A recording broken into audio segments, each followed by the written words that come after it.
After a year on the road, I thought I'd get tired of traveling. The endless clatter of railways, highways, and everything in between.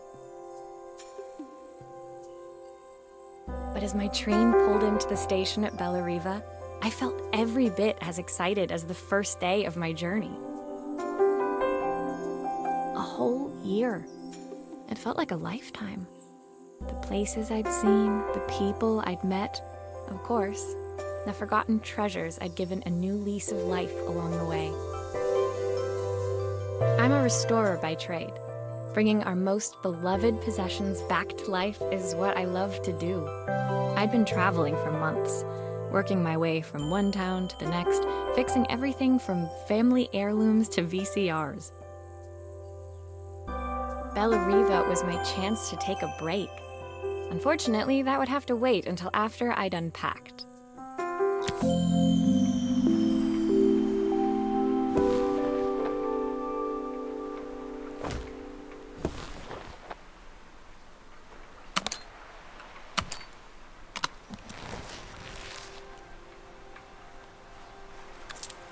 I saw a guitarist wearing these at a show once.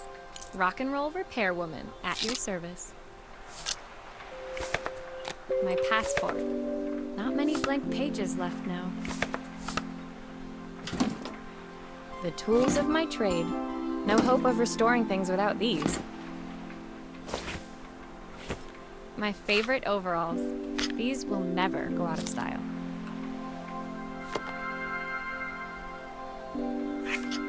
Looking forward to taking more close-ups of my fingers with this.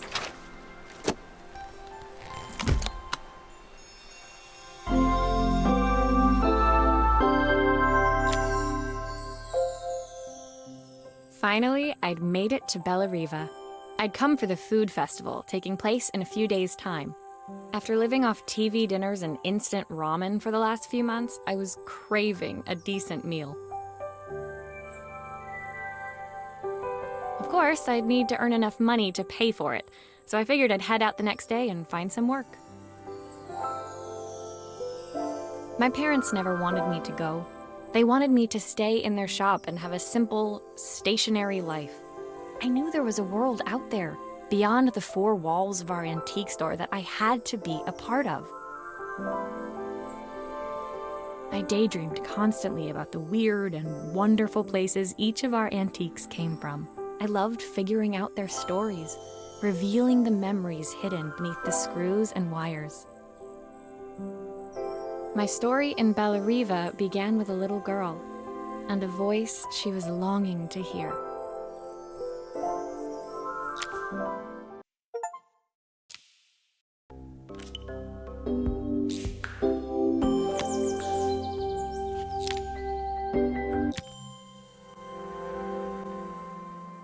It was my first morning in Bellariva, and I couldn't wait to leave my hotel and explore. It was a quiet town, its streets and alleyways basking peacefully in the hot morning sun. In the main square, meanwhile, preparations were underway for the festival in a few days' time. As I handed out my flyers, I wondered what the people of Bellariva would need me to fix. So far, everything here seemed perfect. I was starting to worry I'd made a mistake when I felt someone tapping me on the back. Hi, I'm Izzy. Do you know how to fix things? It was a little girl, maybe 7 years old, who must have gotten hold of one of my flyers. She rummaged around in her backpack until she hauled out a battered red cassette deck. My tape is broken and I can't make it work anymore. I tried to fix it myself, but there's this metal thing in the way. Can you try?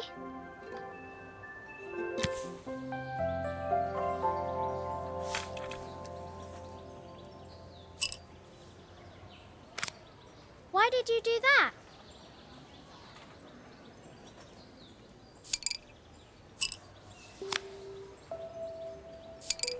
How did you do that? I didn't see.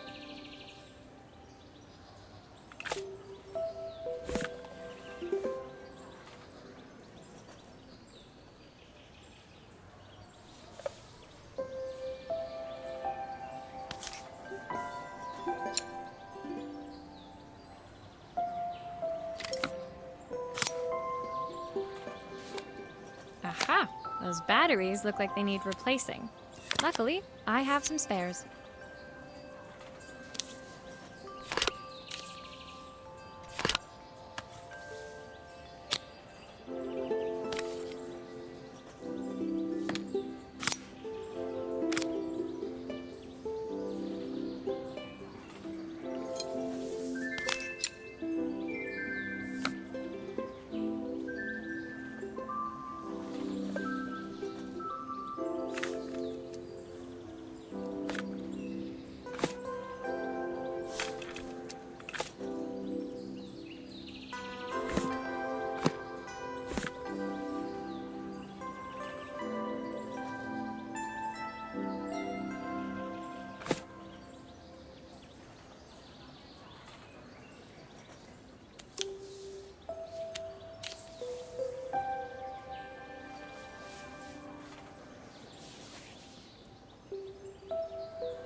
Will you dream a dream for me? If I sit by your side and hold you so tight, know that I will always love you, even though we both know that we must say goodnight. Good night, my darling.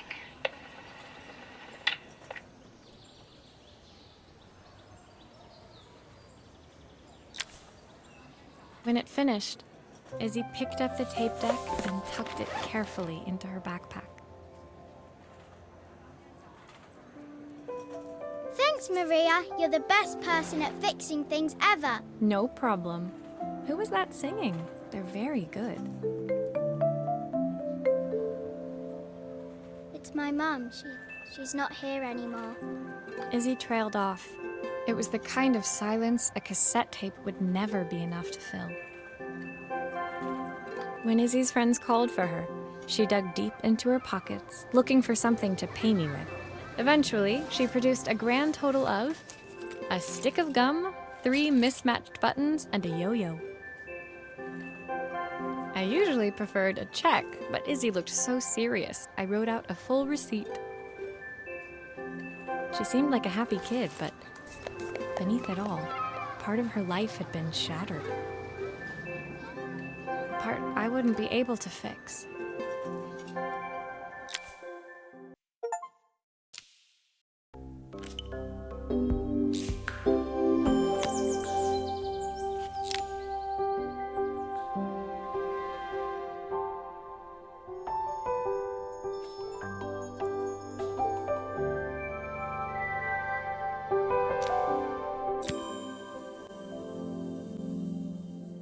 My first repair complete, I spent the rest of the day doing small jobs in and around the square. I was exhausted when I got back to my hotel and found a message asking me to make one more visit. The address led me to a quaint little house, a stone's throw from the beach. Bathed in the evening light, it looked beautiful, in spite of its flaking paintwork and chipped tiles. The front door was opened by a harried-looking man, still dressed from a long day at the office. Are you Maria? My name's Joseph. I'm Isabel's father. I'm so sorry she bothered you this morning. Please, come in. I'd like to settle up properly. On the mantelpiece, I saw the remains of a broken statue. Without thinking, I picked up a fragment. Ah, my father's statue. What's left of it, at least. Yet another way I'd have disappointed him.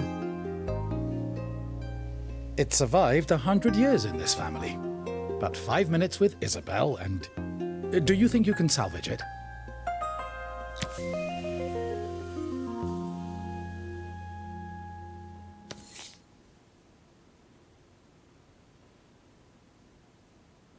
Will you be able to see the glue afterwards? I don't want people seeing the cracks.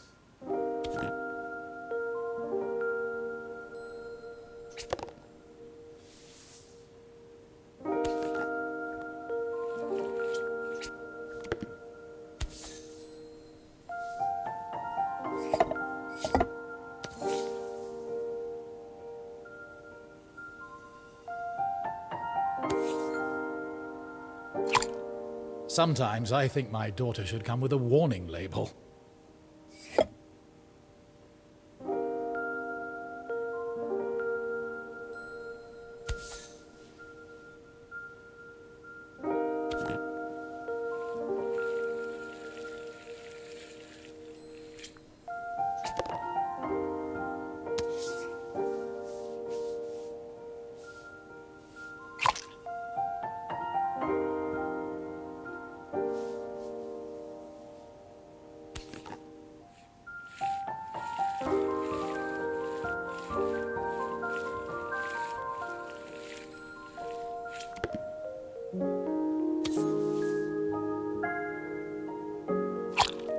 Is this glue really strong enough to hold everything together?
Thank you, Maria. It looks as perfect as it ever did. My father wanted me to make something of myself. He didn't have time for anything less. As Joseph put the statue back on the shelf, it nudged against the family portrait stood proudly next to it. So he was Bellariva's mayor. And that was Izzy's mom. They must both miss her so much. Sorry, I'm a little tired. I've been working late getting things sorted for the festival. There's only a few days to go. Looks like I'll be working late. Again? When I told my parents I wanted to leave, they always found an excuse to be busy, to avoid talking about it. I guess keeping themselves occupied was their way of pretending it wasn't happening. Joseph's work must have been taking up so much of his time. But maybe that was what he wanted. I just hoped he was finding enough time for Izzy, too.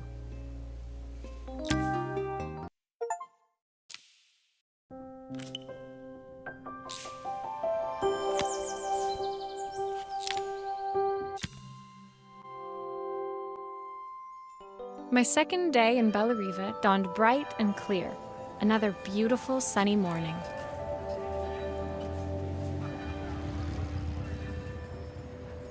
Walking into town, I passed cafes overflowing with customers cradling their morning coffees. I stopped, breathing in the smell of roasted coffee beans and freshly baked pastries. I was about to go inside when the owner of Carmen's, the cafe next door, stopped me. Hello, Maria? Were you here yesterday handing out flyers? I have a job for you. Her place was petite, tucked between its competitors as if hoping they wouldn't notice.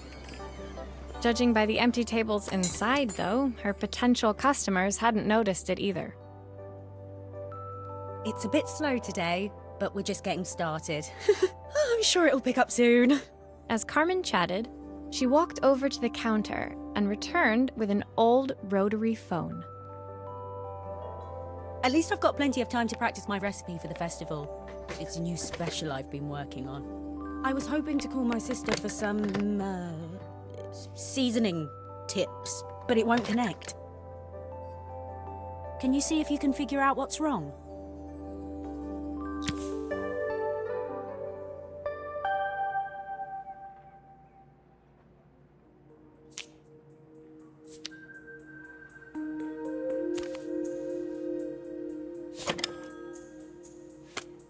You can fix it, can't you? I can't afford to replace it.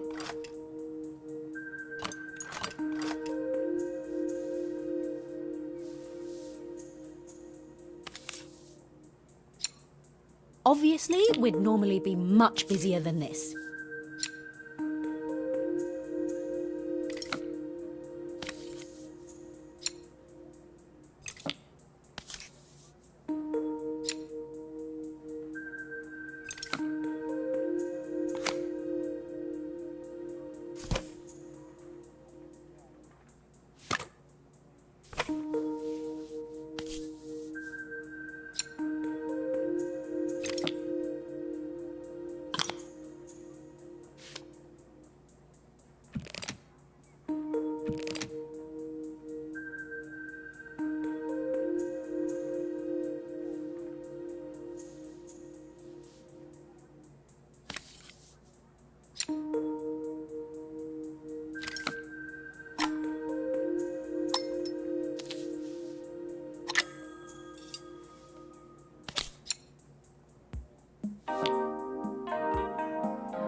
These connections aren't quite right.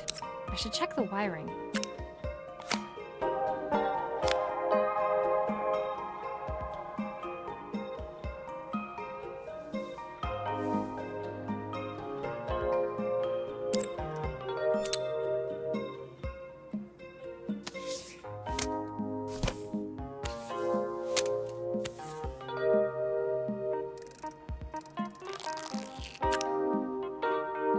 Looks like some of these wires aren't connecting correctly.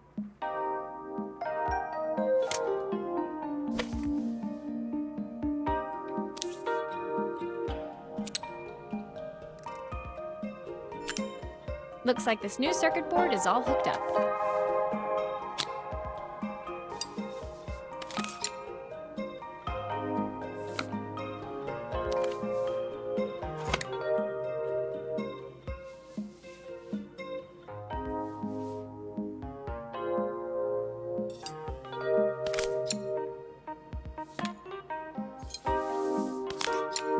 Looks like something is still missing.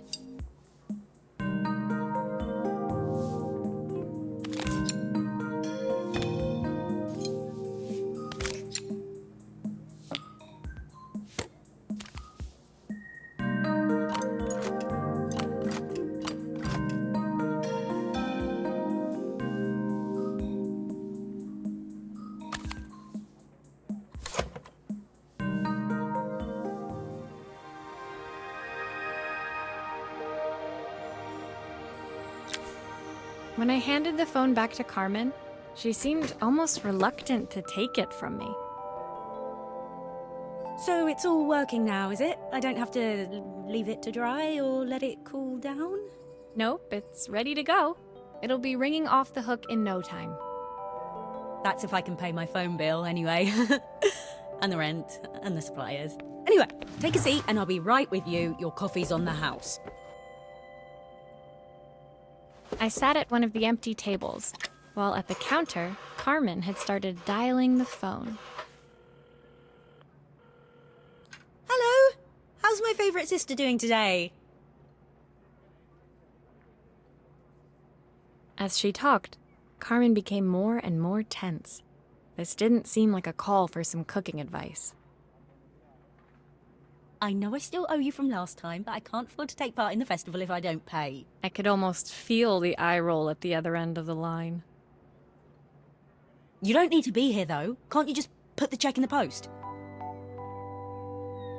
When the call ended, Carmen brought me my coffee, her hands trembling.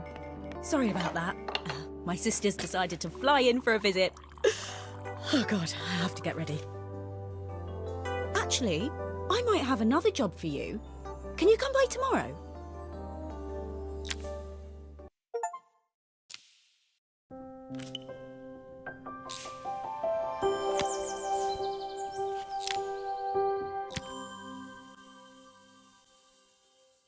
The next day, I'd promised Carmen I'd return to help her get the cafe ready for her sister's arrival. I was about to set out when I received an unexpected call from my hotel's reception desk. Apparently, another guest had asked for me by name.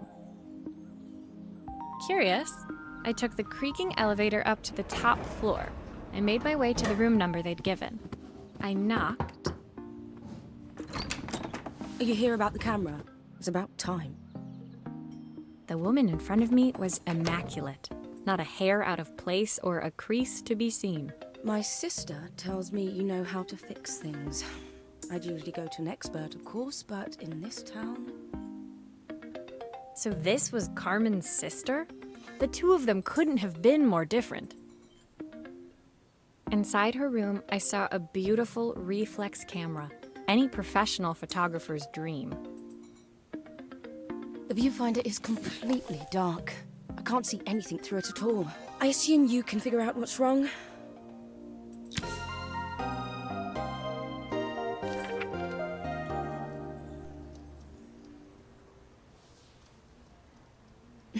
You need the manual.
I don't suppose you've fixed anything this valuable before.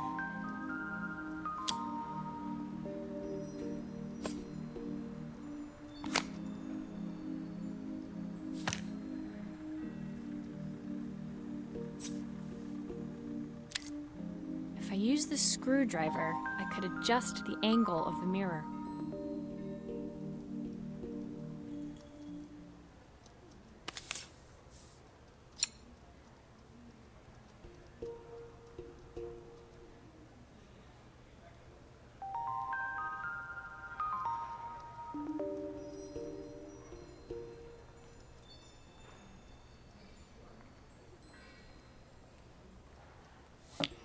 Perfect. Now the viewfinder should be working.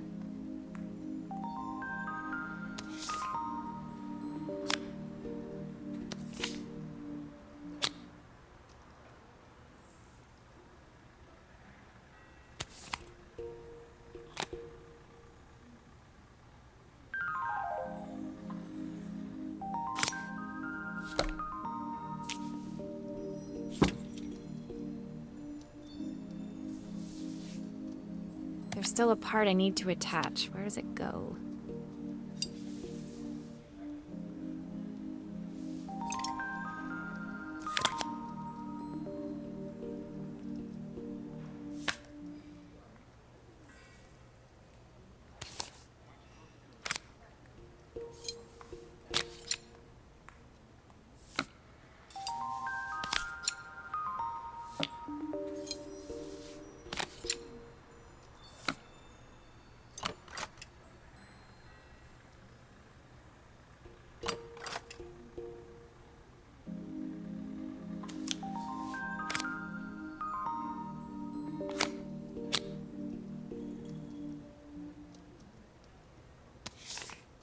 There's still a part I need to attach. Where does it go?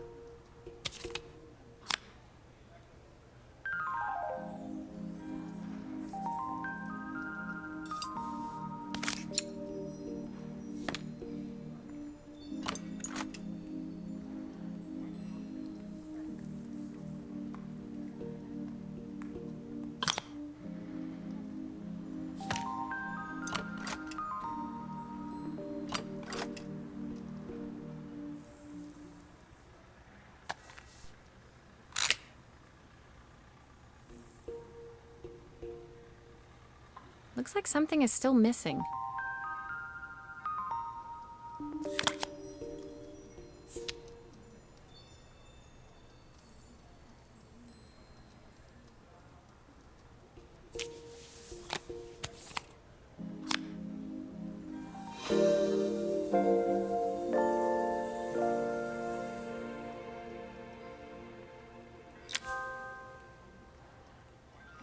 I felt a pang of envy as I handed the camera to Helena. I put my disposable to shame. I picked it up on my first trip to Paris. It's a 1958 limited edition, the first of its kind. It cost me 3 months' salary, but it was worth it. I had no idea what 3 months' salary meant to Helena, but I was pretty sure it was more than I could afford. It was strange, really, that we were even staying in the same hotel. I'd picked this place because it was cheap and cheerful, but surely she could afford somewhere better? She took some test shots, fiddling with the camera settings until she was absolutely satisfied. This work is immaculate. At least there's one person in this town who knows what they're doing. Sending you to me might be the first thing Carmen's actually gotten right. I wondered why Helena had bothered coming if she thought so little of her sister. I hear nothing from her for weeks, and then when she finally does call me, all she wants is money. If she thinks I'm lending her another penny, she'll have to convince me it's not a total waste of time. That didn't sound good. If Hurricane Helena was about to hit, I hoped Carmen was ready.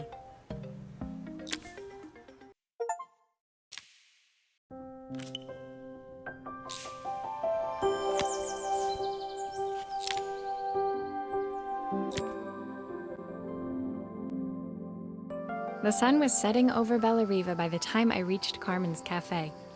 From the outside, it looked as quiet as ever, but inside, I found Carmen cleaning like her life depended on it. Maria! Oh, don't mind all of this. If Helena finds one speck of dust in here, I'll never hear the end of it. Carmen seemed pleased to see me, but I sensed the fidgeting tension beneath each sweep of her mop. Trying to live up to the standards of someone like Helena seemed like an impossible task. I hope you didn't mind fixing the camera for her. She was furious when it broke. I really need this to go well. If she doesn't lend me the money, I don't know how long I can keep this place going. Carmen led me to a back room, where she'd laid out the components of what looked like a neon sign. I had this made when I first opened the cafe, but I'm hopeless with electronics.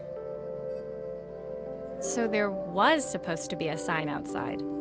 This might explain the lack of customers. I'd like to put it up before Helena gets here. Can you give it a try?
It's a bit, flat.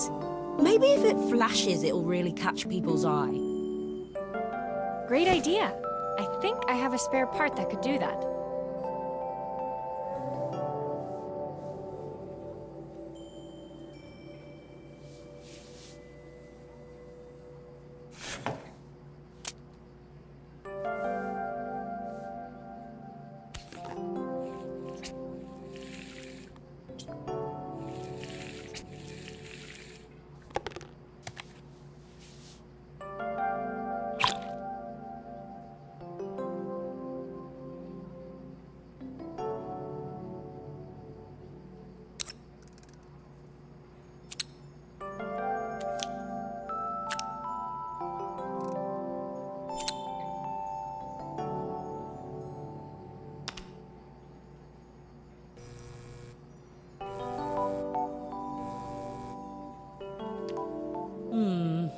It still needs something else.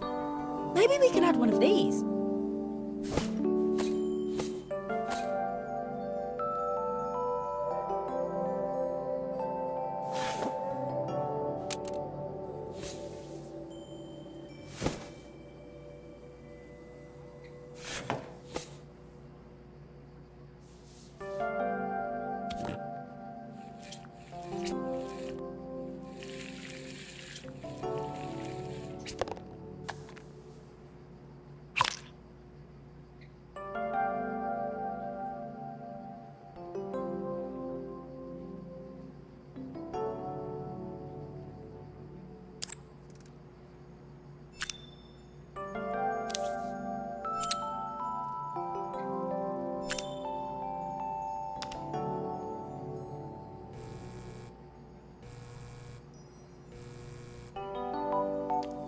I think the whole thing is supposed to light up.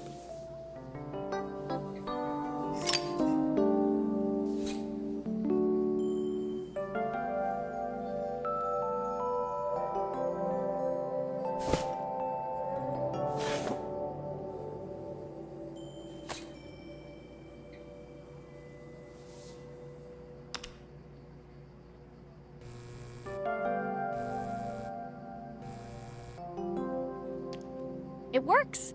I'll screw everything together again and you'll be set.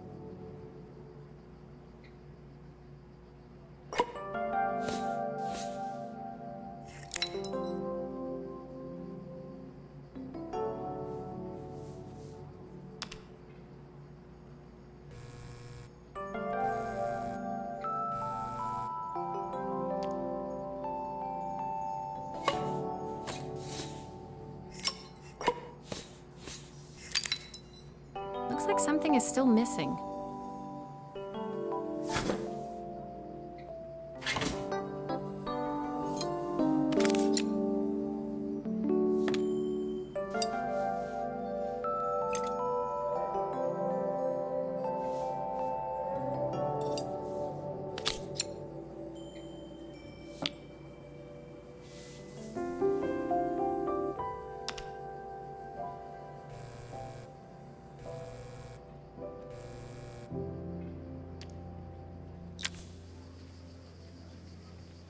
The sign fixed, we headed outside and mounted it carefully over the cafe door.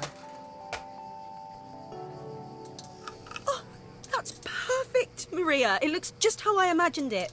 When I had this sign made, it all seemed so simple.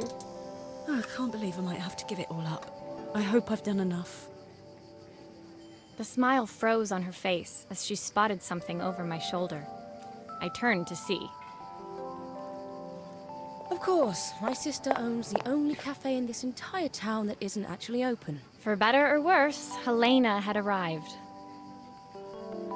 Carmen opened her mouth to explain, but Helena swept indifferently past her.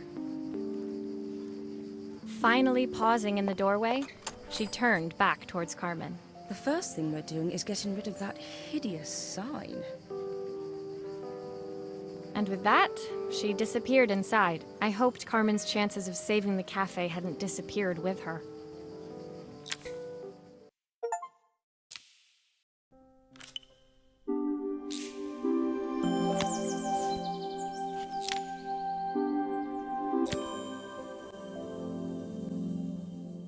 It was the day before the festival, and the whole town was busy getting ready. I had more work than I knew what to do with. When Joseph called with another job, I was craving the cool quiet of his and Izzy's seafront house. I'd barely reached their front door when I heard someone calling me. Psst, Maria, I need your help. Quickly, it's top secret. It was Izzy, peeking out from the side of the house. She beckoned for me to follow her. She led me through to a beautiful, unruly garden overflowing with flowers of every color. Nestled among them was a playhouse, its doorway almost completely obscured by a towering rose bush. You have to squeeze past it and breathe in real small, like this. Izzy took in a big gulp of air and crawled through the gap and into the playhouse.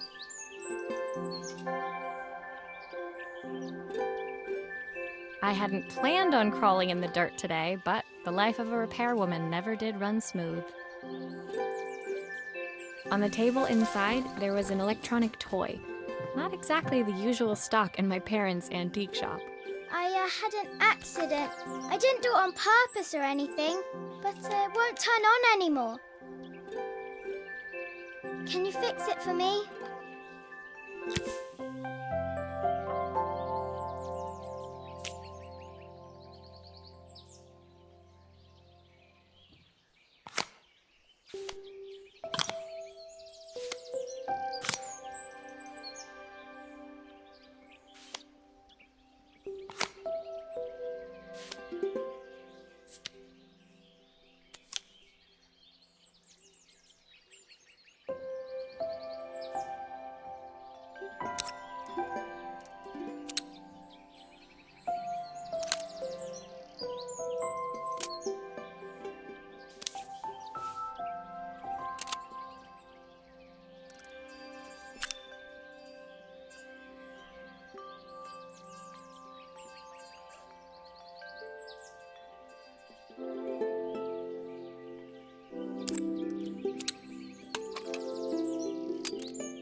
Nothing. Maybe there's an issue with the battery.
Still no power.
grown-ups play games as well?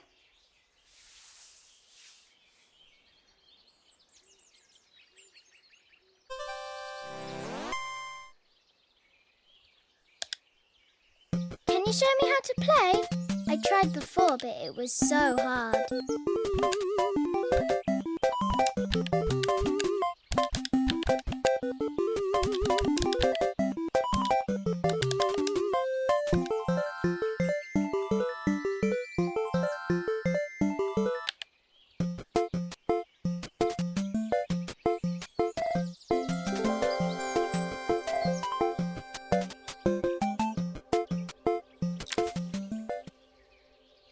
Her toy fixed, I watched Izzy retreat into its screen, taking refuge in a 3-inch world of her own.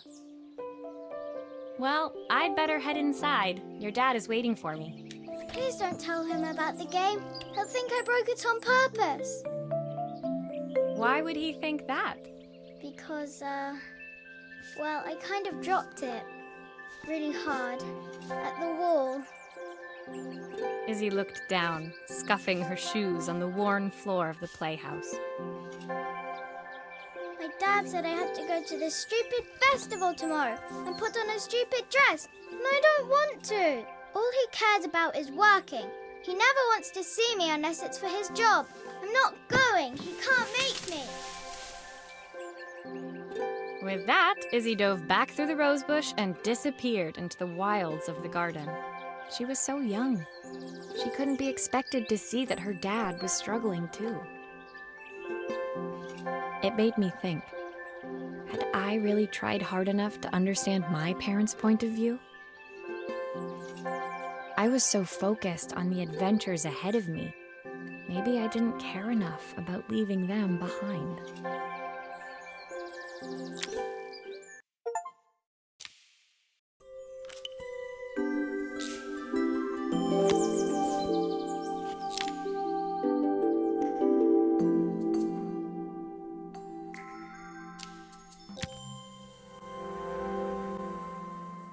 Leaving Izzy hiding in the garden, I walked around to the front of the house and rang the doorbell.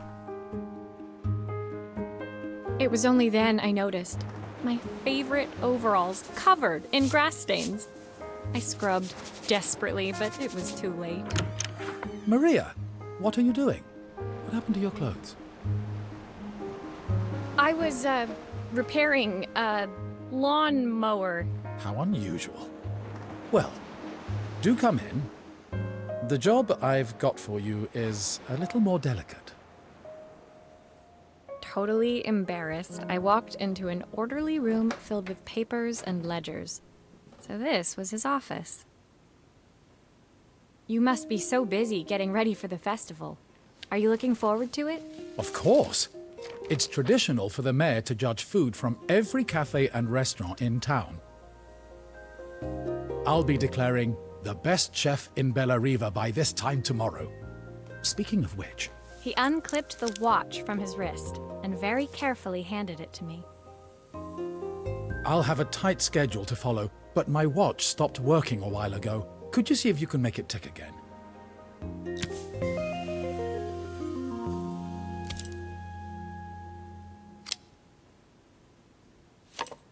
Are you sure it will all fit back together?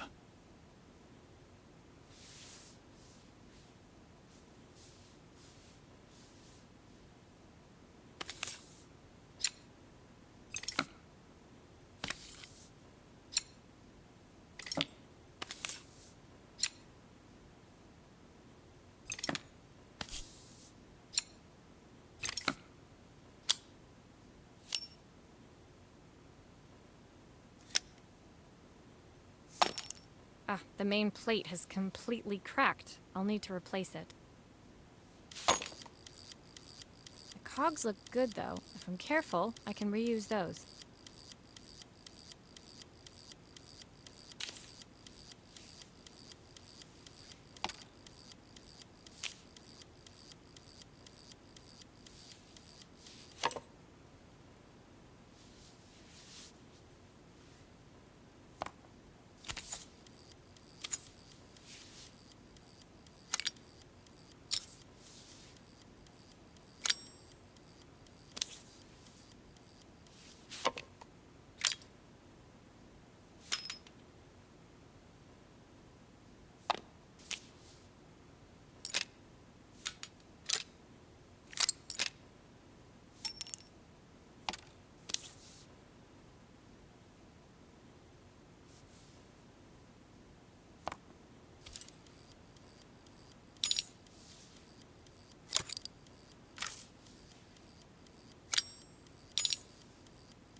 I've not gone a day without this watch since my wife gave it to me.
There's still a part I need to attach. Where does it go?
Still a few parts missing.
As I handed the watch back to Joseph, my fingers traced over the engraving on the back. I hoped fixing this was one small way I could help him move forward. I can't believe it's working, Maria. Thank you. My wife was a brilliant woman. Feeling this ticking on my wrist, it makes me feel like she's still here. Watches measure minutes and hours like they're infinite. I didn't know we had so little time. Even with Isabel, I barely see her. And when I do, she acts like she hates me. Just then, the phone rang. Even when he was at home, his work was never done. Sorry, Maria. I have to take this. I'll see you at the festival tomorrow. As I left, I turned and saw him pacing the floor of his office, his watch glinting in the afternoon sun. I hoped its quiet ticking would at least bring him some peace during the busy days to come.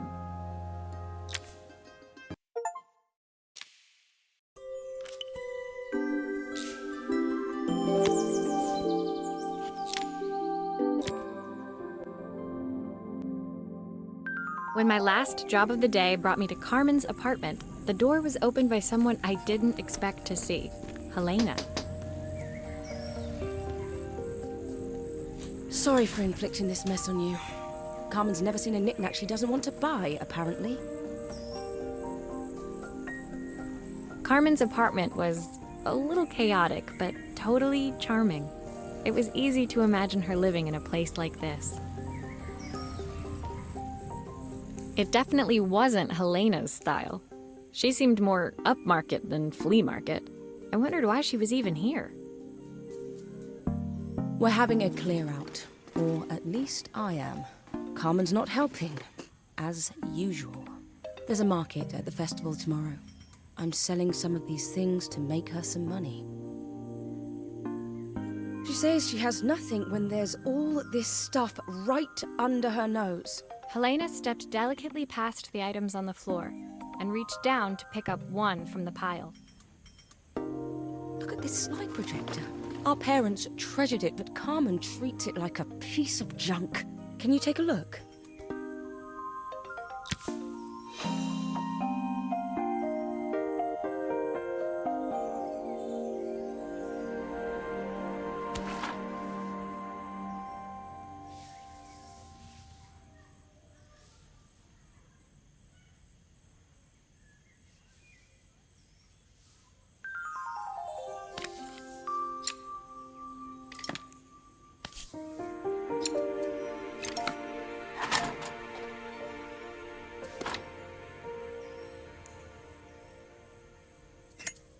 That light bulb is completely smashed.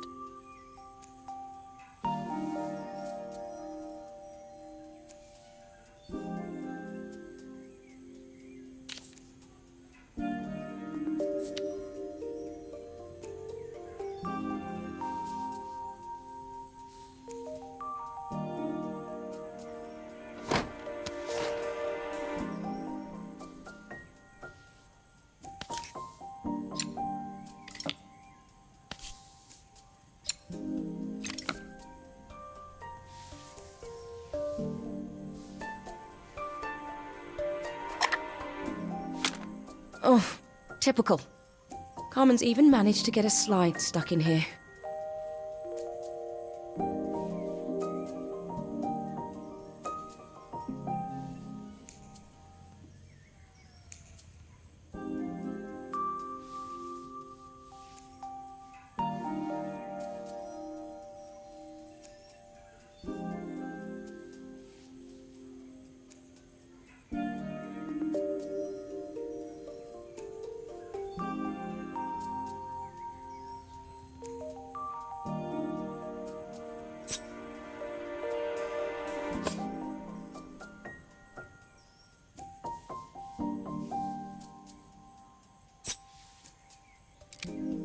Okay, I'll need to redirect the light to the lens at the top for the projector to work.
I was so excited when I moved to the city.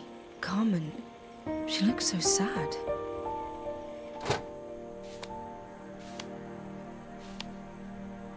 Here's the clicker you'll need to attach. God knows how Carmen broke that as well.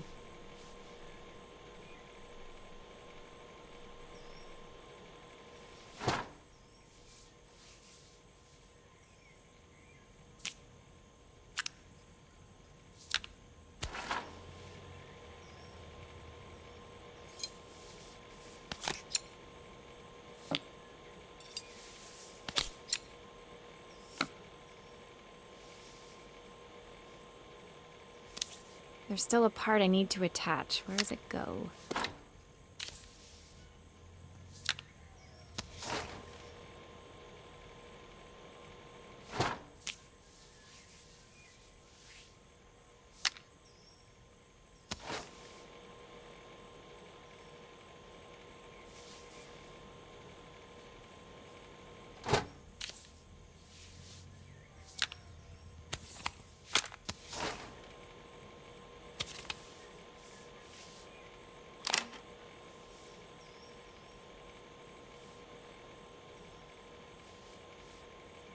I think I've missed a screw somehow.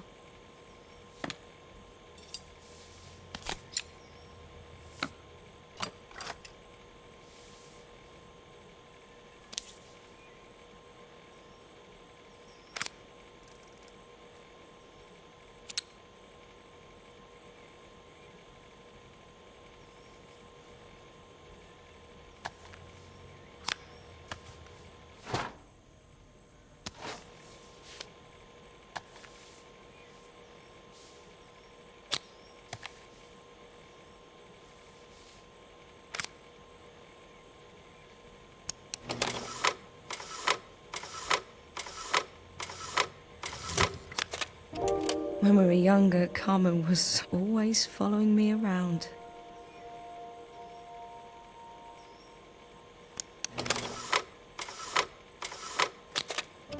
I suppose she looked up to me. A cool older sister.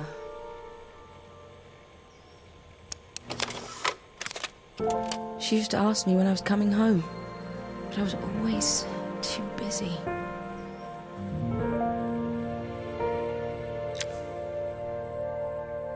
Helena was transfixed, staring at the two young sisters the projector had brought glaringly into focus. I never meant to let her down. But you haven't, have you? You came all this way just to help with the cafe, plus the money.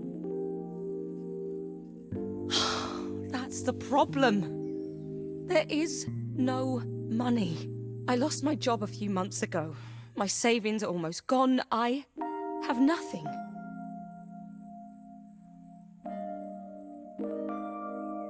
Carmen thinks I'll throw my checkbook at her bad decisions and make them okay. But I can't. Not this time. You know, the funny thing is, I came here wanting to tell her the truth. But she's so infuriating. How can I ask her for help when all she cares about is herself?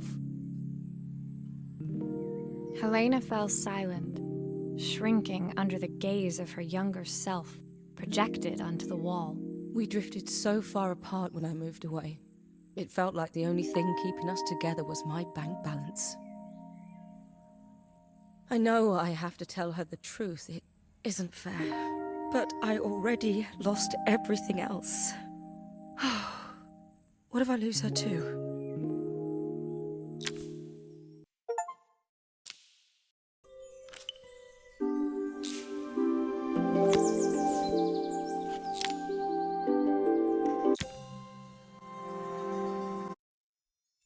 The day of the festival finally came, and after all my hard work, I was ready to put down my tools and pick up a fork. The smell as I entered the main square was incredible. Each stall was selling food even more delicious than the last.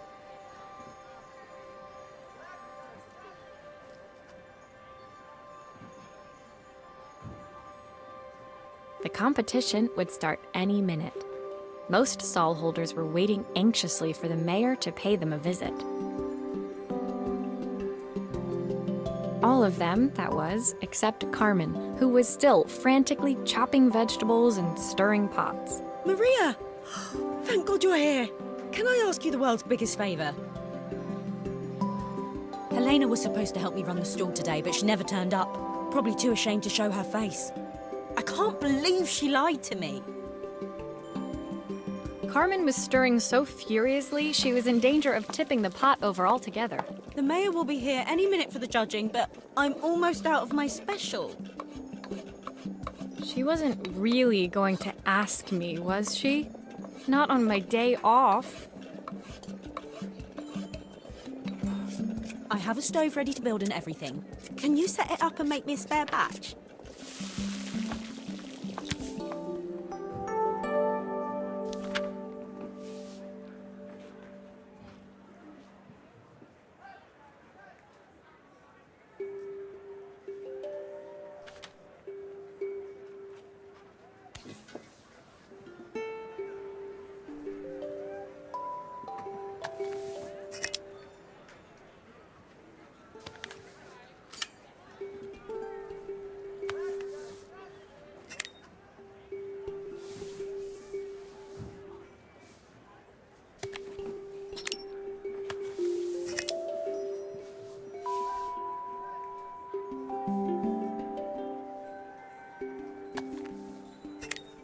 It all fits. Now to light the gas.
I think that pot is really boiling now. Smells great if I say so myself. Here are the ingredients that Carmen's given me. What to add first?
looks good. I'll scoop a spoonful when I'm ready to serve.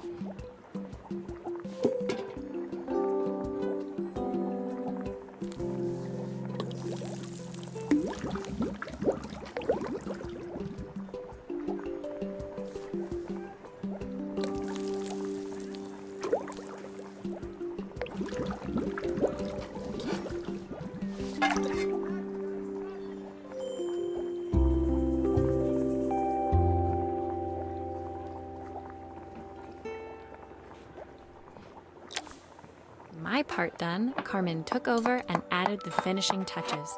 It was just in time, as a moment later, Joseph arrived with Izzy in tow. Carmen anxiously handed them both a serving. That was so tasty. Can I have some more, please? Well, you've certainly earned yourself a loyal customer in my daughter. We have a few more meals to taste, but so far you are one of the best. Good luck. Joseph and Izzy looked so happy together. Maybe the festival was doing them some good after all. Carmen, on the other hand, seemed annoyed. But why, when it had all gone so well? I wish Helena was here to see this. She's so convinced I'll never succeed at anything. She wants what's best for you. She's just not very tactful about it. Yes, I know. Even when I was a kid, she pushed me when no one else did. I just wish she hadn't lied to me. But then, I've asked so much of her over the years. I never stopped to think how much she actually had to give.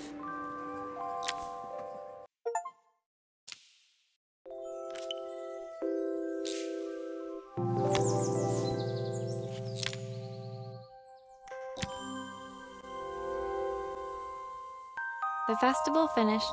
I only had one day left before I had to catch my train and leave Bellariva behind. I couldn't go without saying goodbye to Carmen. So, that evening, I made my way to the cafe. It was unrecognizable. She'd done it. Best food in Bellariva. Half the town was outside waiting to see what the fuss was about. Maria! My favorite sous chef. Come on through. It was Carmen, acting every inch the successful cafe owner she deserved to be. Even Helena was there, serving the coffees. This was the last place I expected to see her after yesterday's drama. Carmen led me through to a balcony upstairs, where she brought out an old record player.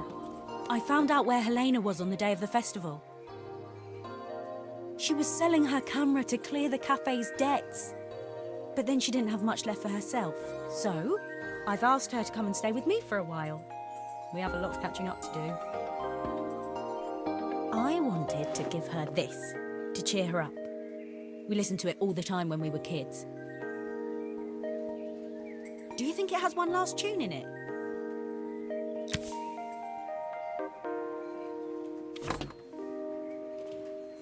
Okay, let's see what happens when we turn this on.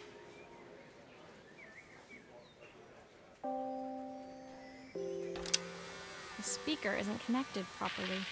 I should check the wiring. The speaker isn't connected properly. I should check the wiring. The speaker isn't connected properly. I should check the wiring. Here's the problem. This wiring isn't connected properly.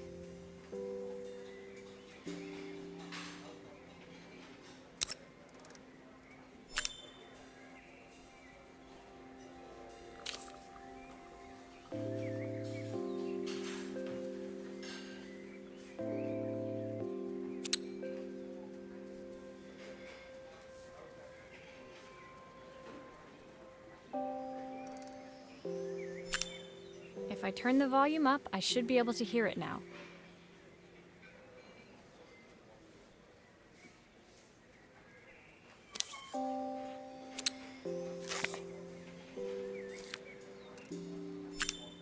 I think that should do it. This record should play beautifully. It's spinning the wrong way. How can I get it to play in the right direction? It must be to do with the motor. Let's see if one of these spares can turn things around.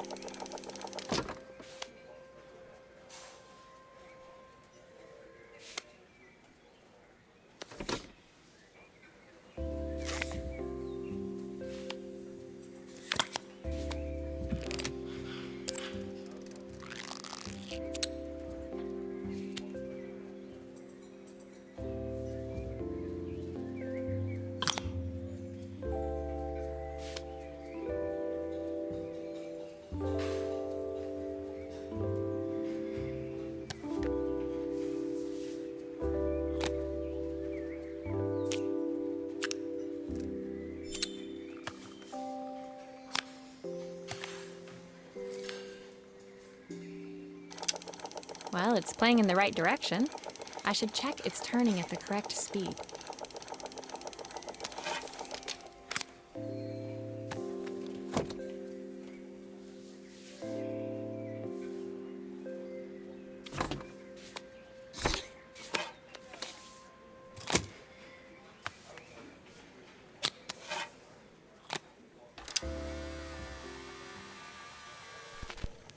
What will remain of these days? The sweetest words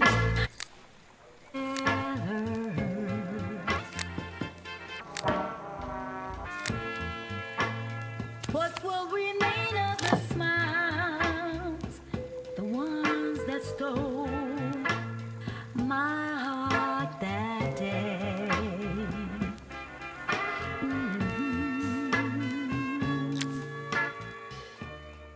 The record player's crackling tune must have caught Helena's ear, as she appeared a few moments later. Is that my old record player? I can't believe you've kept it all these years, Carmen.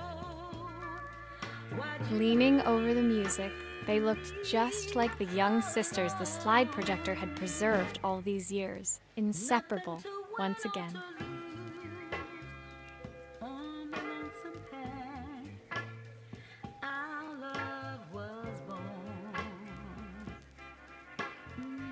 Carmen told me about your camera. That was a really generous thing to do. I loved that camera, but I love my sister more. Now it's her time to be the person she wants to be. I'm going to stay here with her for a while. Make up for lost time. Carmen and Helena's relationship wasn't suddenly going to be perfect, but they were both prepared to try. And to think, it had all started because of a call Carmen made about some seasoning tips. I guess in the end, maybe it wasn't so hard to just pick up the phone and dial. I hadn't spoken to my own parents in a year. I wanted to hear their voices more than anything. But the silence between us was so cavernous. I didn't know how I'd ever find the words to bridge it.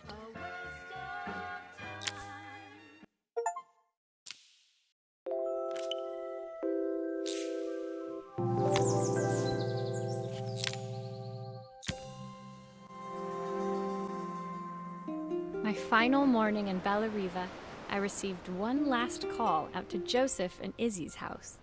I knew I had to pack, but I figured I could squeeze in one final job before I had to leave.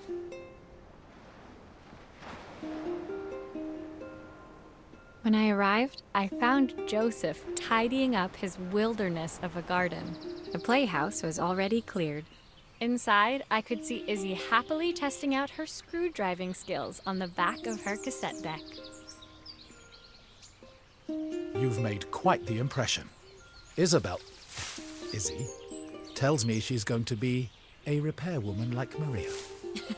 I'm sure she could be anything she wanted if she put her mind to it.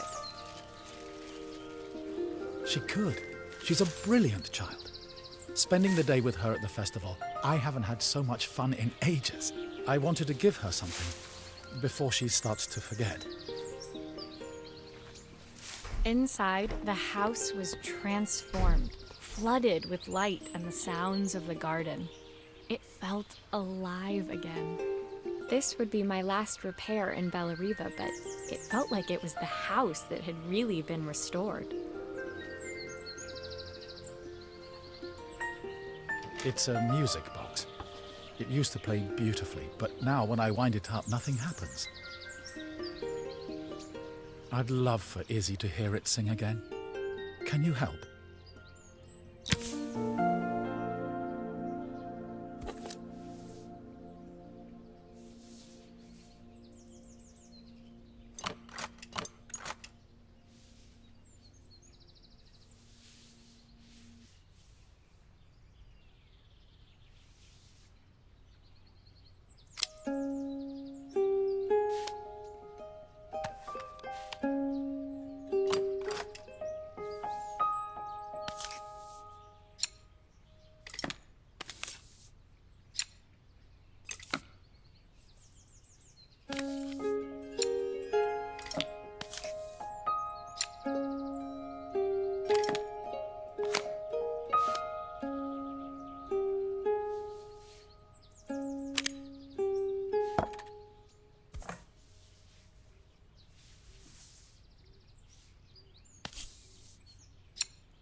Maria, could you add this family picture of us?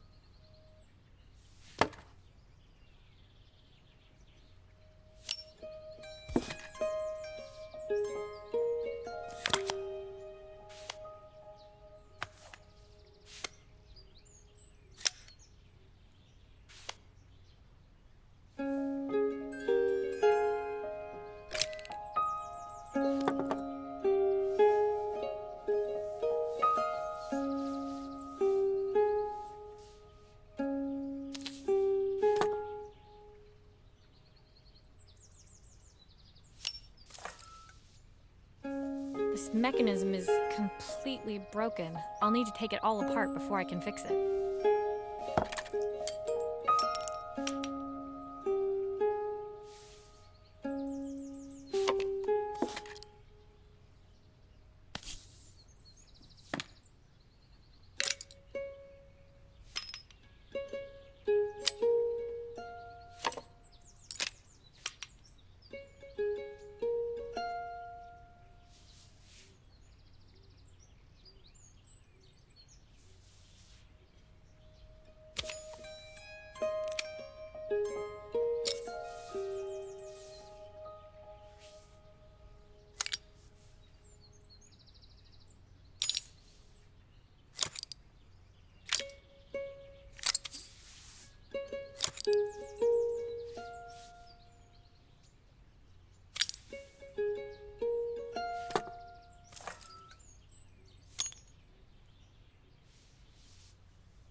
Perfect. The mechanism is good as new.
think that's everything back together again. I should play it to make sure.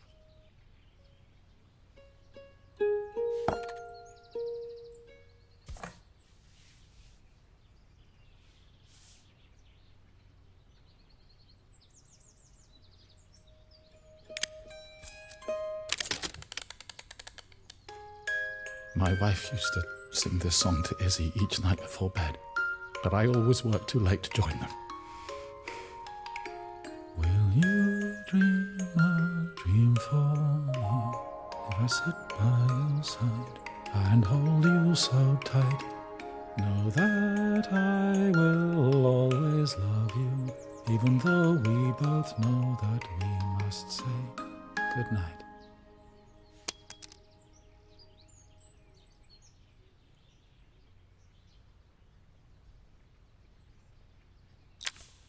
I've missed so much already. I want to be the father my wife wanted me to be.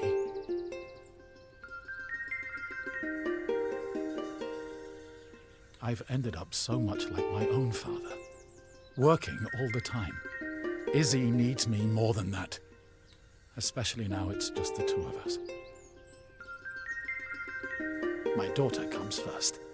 Well, until she gets bored of her stuffy old dad anyway. I'll never ever get bored of you, Dad. Izzy came running into the room where Joseph scooped her up and onto his shoulders.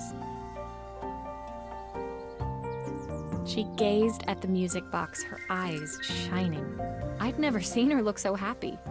Thank you, Maria, for everything. The things you fixed for me. I'm so glad to have them back. Joseph was a good father, and I could tell he was determined to be an even better one. When it came down to it, that was all any of us wanted. A second chance to make something right. My time in Bellariva was almost over, but before I left, I knew there was something of my own I needed to fix.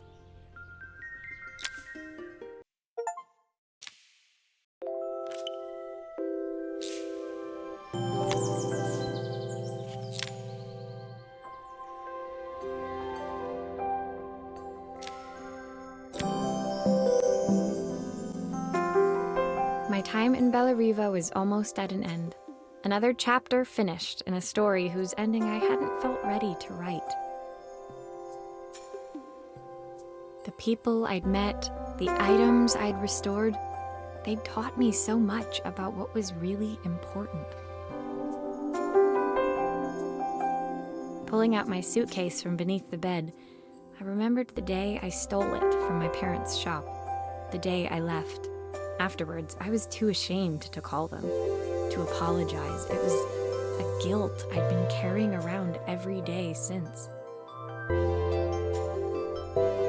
As I packed, I knew that it was up to me to find a way to lighten the load.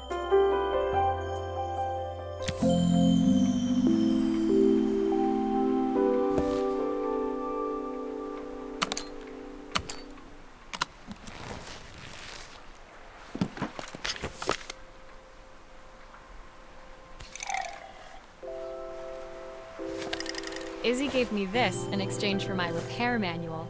She'll be a pro in no time. Helena gave me these designer shirts.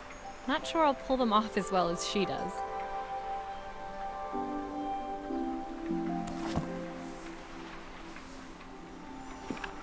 The recipe for Carmen's special. I'm under strict instructions to guard it with my life.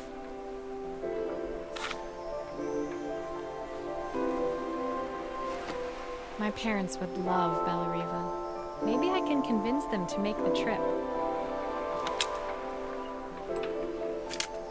Joseph's idea of light reading for the train. It does look thorough.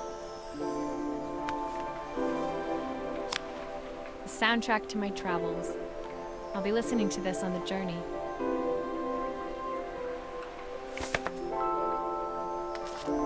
My train ticket.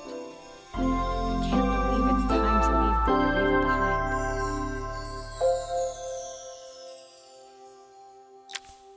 My suitcase was full, but it was my heart that felt heavy as I made my way to the station. I was sorry to be leaving Bellariva behind, but I hoped that in my own small way I'd made a difference. Helena and Carmen's reunion was possible because they'd learned to overcome their differences. Joseph had realized he shouldn't let his grief or his work get in the way of his relationship with Izzy. They'd each learned to see things from someone else's perspective. Maybe it was time I saw things through my parents' eyes. I knew it would be easier to jump on the next train, put even more distance between us, but I finally felt ready to talk to them. I just didn't know if they would feel the same. Did I even remember their number? I wasn't sure until I reached for the phone and it all came flooding back.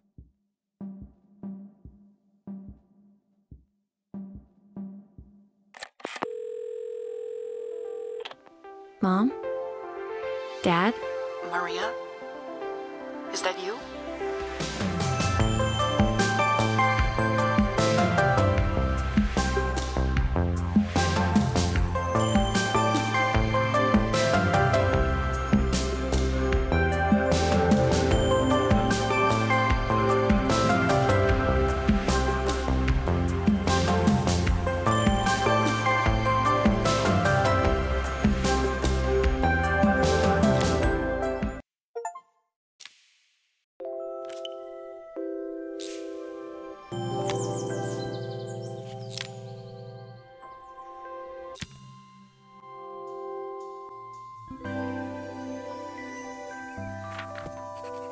Dear Maria, Carmen here. Sorry I haven't written. The cafe's been absolutely manic since you left.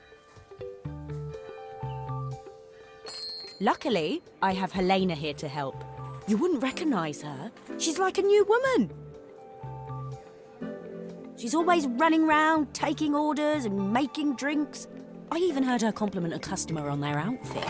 Personally, I draw the line at fluorescent green bowling shirts, but each to their own.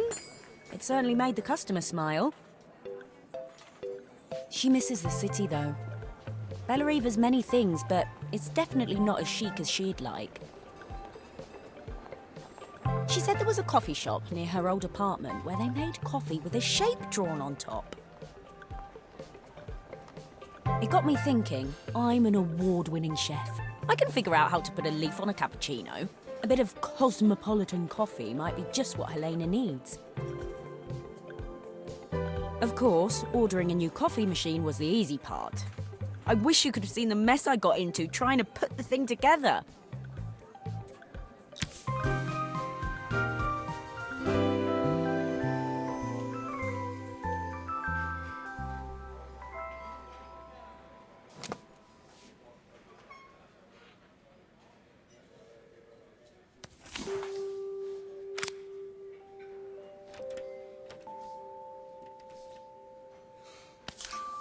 I saw Maria use her screwdriver a million times. Taking this apart will be easy.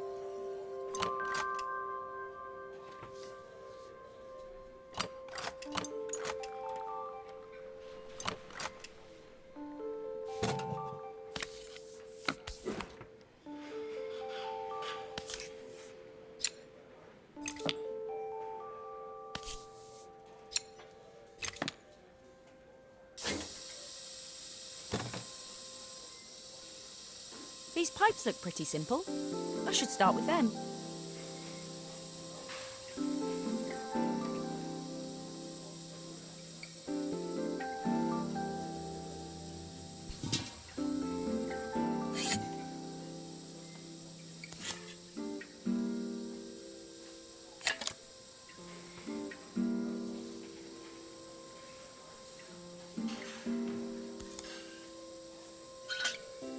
I wish Maria was here. She'd know how to put these pipes together.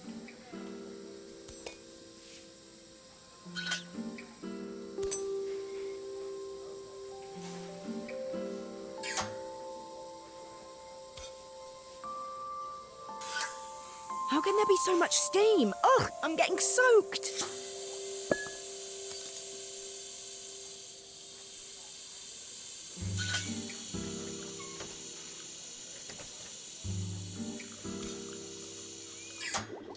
Finally, no more steam.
Finally, no more steam.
I think that's everything.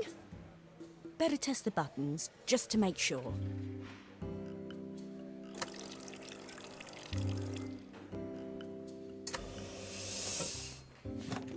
All done. Piece of cake. Time to make my first coffee, I think.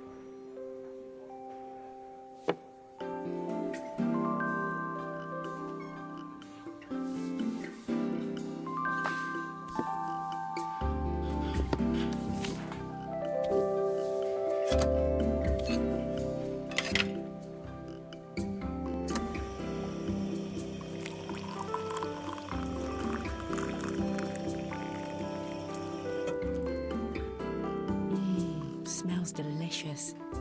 Now to make it look magical.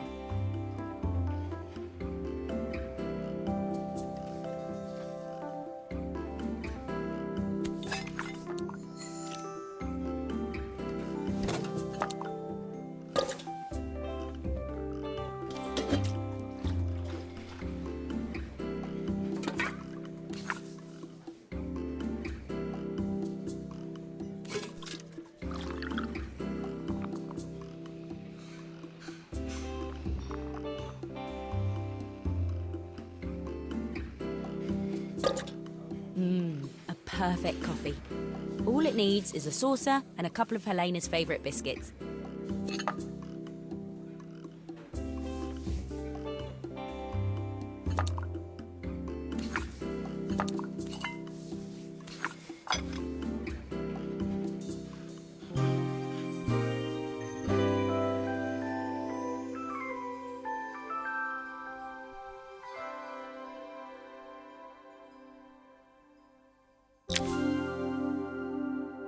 I was feeling more has-been than coffee queen by the time I'd made a drink fit for human consumption. It looked a bit, postmodern, but knowing Helena's refined tastes, I hoped she'd think it was intentional. Always the connoisseur. She didn't even bother to look at it at first. She was so busy wafting it under her nose. Steamed up her glasses, of course. How was she going to see my work of art through an eye full of fog? When she finally spotted it, though, she was totally impressed. I'll admit, she spent several minutes trying to figure out exactly what it was I'd drawn. She decided it was probably a horse. Well, what she doesn't know won't hurt her. She was impressed enough to ask for another one. I guess I'll need to get some practice in. The whole thing was such hard work, Maria. I never realised how difficult it was, all that mechanical stuff. It made me realise how much I have to thank you for, so I wanted to say that now. Better latte than never. Hoping you're well. Your friend.